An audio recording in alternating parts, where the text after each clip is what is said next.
What's up, guys? This is Ryan Johnson with MoneyBass.com back again, and just wanted to follow up with everybody, just get a quick weekend update and see how everybody has been doing out on the water.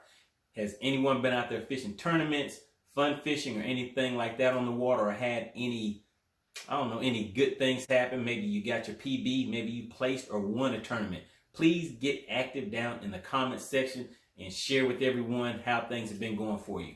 And as always, thank you for all of my long-term subscribers. And if you guys have been paying attention, we have a lot of new guys coming, checking in. And I really appreciate you guys just hopping right in there, getting involved in the comment section. And the last, I'd say 2 or 3 videos, they have been very interesting. As always, guys, make sure you get involved in the comments. We have had a lot of good back and forth, sharing a lot of information, putting a lot of good information out there that would definitely help you guys when you're out on the water. But for today, what I wanted to do was go over my 2022 schedule and also find out what lakes are you guys going to be fishing, what tournament trails, club tournaments, or how, what kind of plans you have for 2022, and also give you guys just a quick little update on something that I was looking at as far as the Mega Live systems. Very important stuff, guys. All right, so let's go ahead and get into it real quick. So for 2022, this is just the first half of our tournament schedule, which is going to cover for us starting in February and goes to May. But we do have a tournament trail that some of the guys do fish. I do not know if I will be able to fish anything outside of the club tournaments right now because I am kind of limited to 2 tournaments per month. Don't really want to get too much more time away from home than that, so I'll kind of see how that works out. But starting off in February, for our club, we're going to be going to Lake Lanier, which of course you guys know that I like. It's a spotted bass lake. I like fishing offshore. It does have a good shallow bite, but for me, I'm mainly going to be going after those spotted bass on Lake Lanier because, as you know, they have some nice 3, 4, 5. Some guys have even caught some 6-pound spotted bass on Lake Lanier. But for me, I have my goal set around that 4 or 5-pound mark. That's something I'm targeting, just trying to get better at locating those bigger fish, guys. And now with the Mega Live, using that live imaging, as you guys have seen, I will continue to keep putting footage out there. That'll help you guys out also. And maybe some of you guys may be thinking about upgrading and getting some type of live imaging technology. So this information will definitely help you guys out. So starting off on Lake Lanier for February, Lake Hardy in February. At the beginning of the year, as you know, down here in Georgia, Alabama area, a lot of times that's when we get into like those really colder months. Sometimes we'll have snow, things like that. So we've had some of our tournaments get canceled early in the year like that, but I guess we'll just have to wait and see how that goes. So Lake Lanier, Lake Harding is February. Then in March, we are headed to Lake Russell. That is going to be another tournament that I like, Lake Russell. For me, it kind of fishes like Lake Lanier, Lake Harding. Not Lake Harding, Lake Hartwell. But I did forget in February, Lake Harding. For that lake, it has some spotted bass in there, but I like targeting largemouth on that lake. A lot of times when we have gone to that lake in the past, the water's kind of stained. So I'll kind of stay shallow. More than likely I'll kind of stay shallow on that lake. But getting to Lake Russell, like I said, I will be on that lake similar to Lake Lanier and Lake Hartwell, offshore spotted bass. But I have come into a few new things where I have found kind of a shallow water bite where I can focus on some largemouth. So I'm looking forward to that also. Next up for us will be Lake Oconee. Now that lake has always been a tough one for me. Not really looking forward to that one, but it's kind of a shallow water lake. A lot of times the water is stained. Sometimes it's been muddy whenever I go there. So for those particular lakes, if it's a muddy lake, shallow lake, I search out the mud and I just kind of get shallow and fish structure and things like that where I think those largemouth will be hiding out. Next up will be April. Let me see. So for April, we will have Lake Eufaula. Hey guys, I'm going to put a link to my Lake Eufaula tournament from this year. It was one of my best tournaments of the season. Caught some real nice largemouth on that lake. I kind of figured some things out. Just put in some time on the water with practice for that lake, and got some good results from it. So we'll be at Lake Eufaula and Lake West Point in April. So after that, in May, we will head to Lake Chickamauga. Same thing, Lake Chickamauga, land of the big fish. That tournament for this 2021 season, had a good time out there also. 2-day tournament. We will be back out there again for this year. And next will be Lake Sinclair. Lake Sinclair kind of reminds me of Lake Oconee. Shallow water, sometimes stained. So I'll probably search out the mud on that one too, and just stay shallow, searching for largemouth on Lake Sinclair.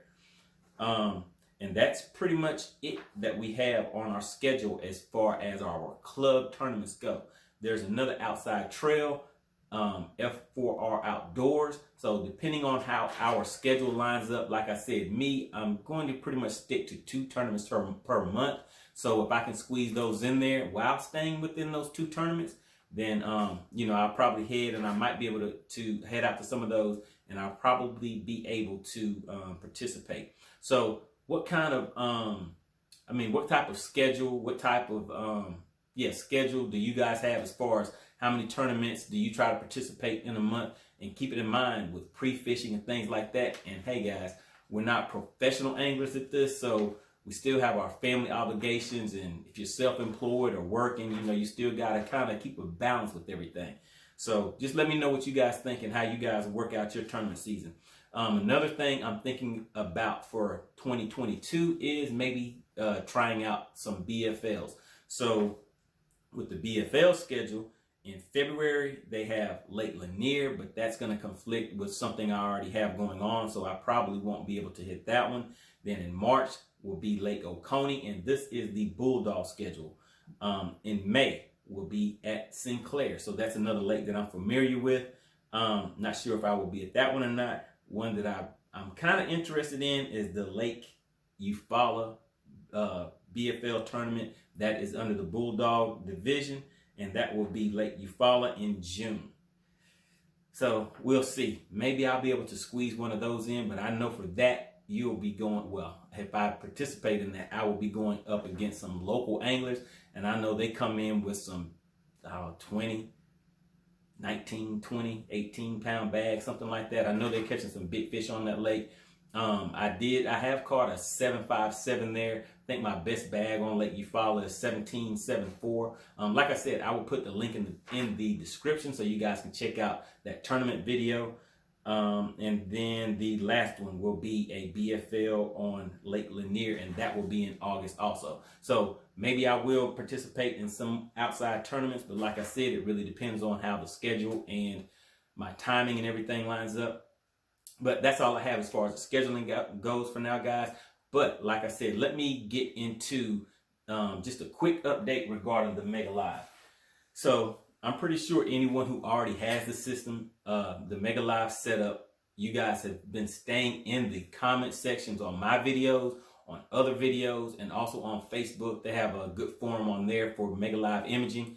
And there's a lot of good questions and things in there. But from seeing a lot of the questions that the guys are asking and suggestions and stuff, it seems like a lot of guys are not taking the time to read the Mega Live installation guide. So if you have invested the funds into that system, take the time to just read through here, and because there's some very pertinent information. So one of the things it has in here, what it says is the Mega Live imaging transducer is powered separately from the control head. It must be connected to a switch where it can be powered on when the boat is underway and powered off when docked. So that is very important, guys. I was speaking to someone that has live scope, and what they told me is that with their system, even whenever they're pulling the trolling motor up and they're running to the next spot, they have to turn that transducer off so that it will not be running while it is out of the waters, because it needs to stay cool, stay cooled off by the water whenever it's submerged under the water with the trolling motor. So one of the things that I realized one day when I was just doing some things on my boat, I did not turn my Perco switch off, and I just happened to go up front, and I reached up and touched my Mega Live transducer and it felt warm. So to me, that means that it was still generating some type of voltage, some type of amperage, something like that going into the system.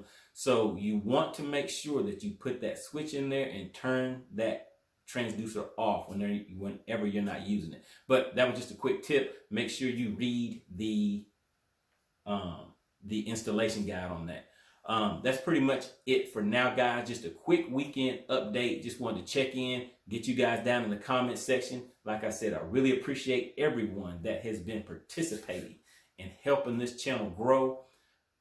Make sure you go back and take a look at the video that I just uploaded last night. That one was a pretty fun video. A lot of guys are making comments on that.